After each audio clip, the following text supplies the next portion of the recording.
Hello everyone, welcome to my channel. I hope everyone is having a wonderful day. Before starting the video, please hit the subscribe now this start video.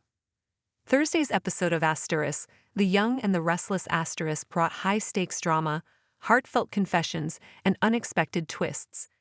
Let's dive into the day's most riveting moments. Maria Copeland, Cameron Grimes, was alarmed when she found Ian Ward, Ray Wise, near Tessa Porter, Kate Fairbanks, instantly suspecting foul play. Ian claimed he had been helping Tessa during a health scare, but Maria's suspicions grew when he revealed knowledge of their marriage. This raised questions about whether Ian had been stalking them. When Faith Newman, Ray Lancaster, and Nick Newman, Joshua Morrow, encountered Ian outside society, Nick's fury erupted. Despite Ian's insistence that he was a reformed man who'd legitimately completed his prison sentence, Nick wasn't buying it. The revelation that Warren Masters was Ian's alias left Tessa horrified as she connected the dots to Ian's sinister past, including his involvement in Maria's childhood trauma. Though Ian argued that he was now a prison chaplain using a pseudonym to escape his tarnished reputation, Nick dismissed this as another con. Faith called the police while Maria tried to reassure Tessa, who was recovering from her ordeal. Tessa expressed regret for unknowingly showing Ian a photo of area Porter Copeland, Maddie and Millie Ingle and sharing her name. Maria promised to protect her family and was confident Ian would leave now that his true identity was exposed. Amid the chaos, Tessa lamented missing her midnight kiss with Maria during the New Year celebration. Their concern grew when they realized Sharon Newman, Sharon Case, had never arrived at the gathering. Meanwhile, Sharon found herself in a dire situation. At Jordan's, Colleen Zank, motel room, Sharon was unconscious and restrained, with duct tape sealing her cries for help. The scene left viewers on edge, wondering how Sharon would escape this terrifying predicament. Back outside society, Nick unleashed years of anger on Ian, reminding him of the damage he caused the Newman family. Ian's attempts to prove his reform, including presenting his prison chaplain identification, fell on deaf ears. When the police arrived, Nick demanded Ian's immediate arrest. Ian maintained his innocence, claiming he hadn't committed any crimes and had even saved Tessa's life by providing her with his inhaler during her health crisis.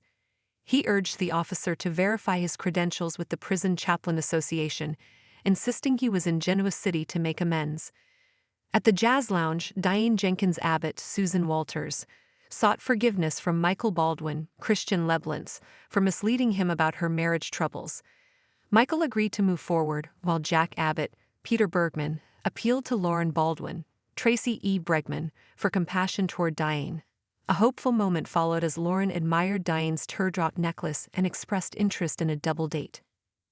Elsewhere, Daniel Romolotti Jr., Michael Grazietti, opened up to his father, Danny Romolotti, Michael Damian, about his struggles, with Phyllis Summers, Michelle Stafford, harboring anger, and Lucy Romolotti, Lily Brooks O'Brien, facing her own challenges. Daniel felt overwhelmed. He also worried about Sharon's safety, fearing a lurking threat in Genoa City. Danny offered heartfelt support, promising to be just a phone call away even while on tour. For now, he planned to prioritize family time with Daniel and Lucy before hitting the road again. As Tessa, Mariah, Nick, and Faith regrouped at society, the realization that Sharon was missing weighed heavily on them. Faith was the first to voice her concerns, recalling that Sharon had promised to attend the celebration but never showed up. The tension in the room was palpable as they speculated about her whereabouts. Mariah, ever protective of her mother, insisted they call Sharon's phone, but their repeated attempts went unanswered. Nick, who was still fuming over Ian's presence, couldn't shake the ominous feeling that the former cult leader's reappearance might somehow be connected to Sharon's disappearance. "This city doesn't need another tragedy, not now," Nick muttered, his frustration bubbling to the surface. Faith reassured him that Sharon was strong, but even she couldn't hide her growing anxiety. While the police officer continued questioning Ian outside, viewers were left to wonder if his claims of redemption were genuine. Ian painted a picture of a man seeking forgiveness, pointing to his chaplain credentials as evidence. Yet his calm demeanor and carefully chosen words suggested a darker, more calculated agenda. Maria's earlier flashback, of waking in a wedding gown after Ian drugged her, resonated deeply, highlighting just how far Ian was willing to go to manipulate others.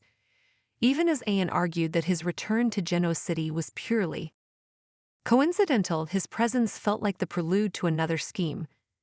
As Ian subtly reminded the officer of his good deed, helping Tessa with her inhaler, Nick's patience wore thin. "Don't let him fool you," Nick snapped. "This man is a master manipulator, and if you let him walk away now, we'll all regret it." Meanwhile, Tessa struggled to push past her physical discomfort and focus on the situation at hand. She brushed off Maria's suggestion to see a doctor, determined to remain involved in the unfolding drama.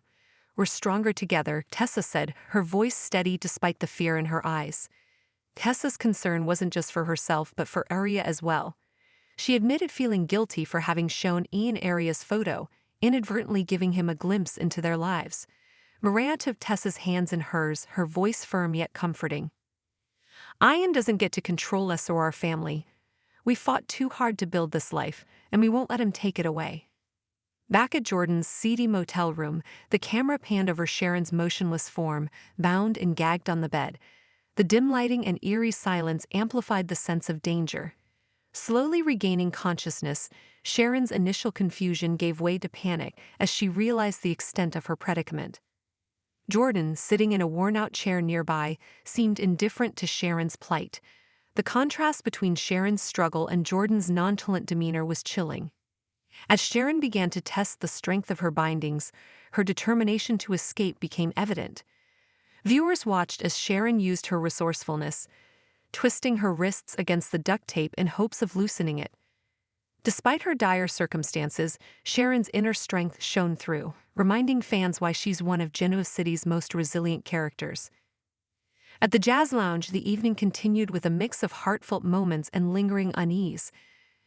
Jack's plea for kindness toward Diane was met with a measured response from Lauren, who seemed willing to give Diane a chance for now.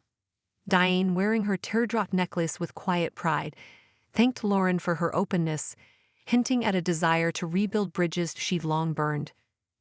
Elsewhere, Daniel's conversation with Danny delved deeper into his feelings of loss and frustration. His concern for Sharon's safety paralleled his own struggles with grief over Heather's departure. "It feels like every time I try to move forward, something pulls me back," Daniel confessed. Danny's advice was simple yet profound. Healing takes time, but you don't have to go through it alone.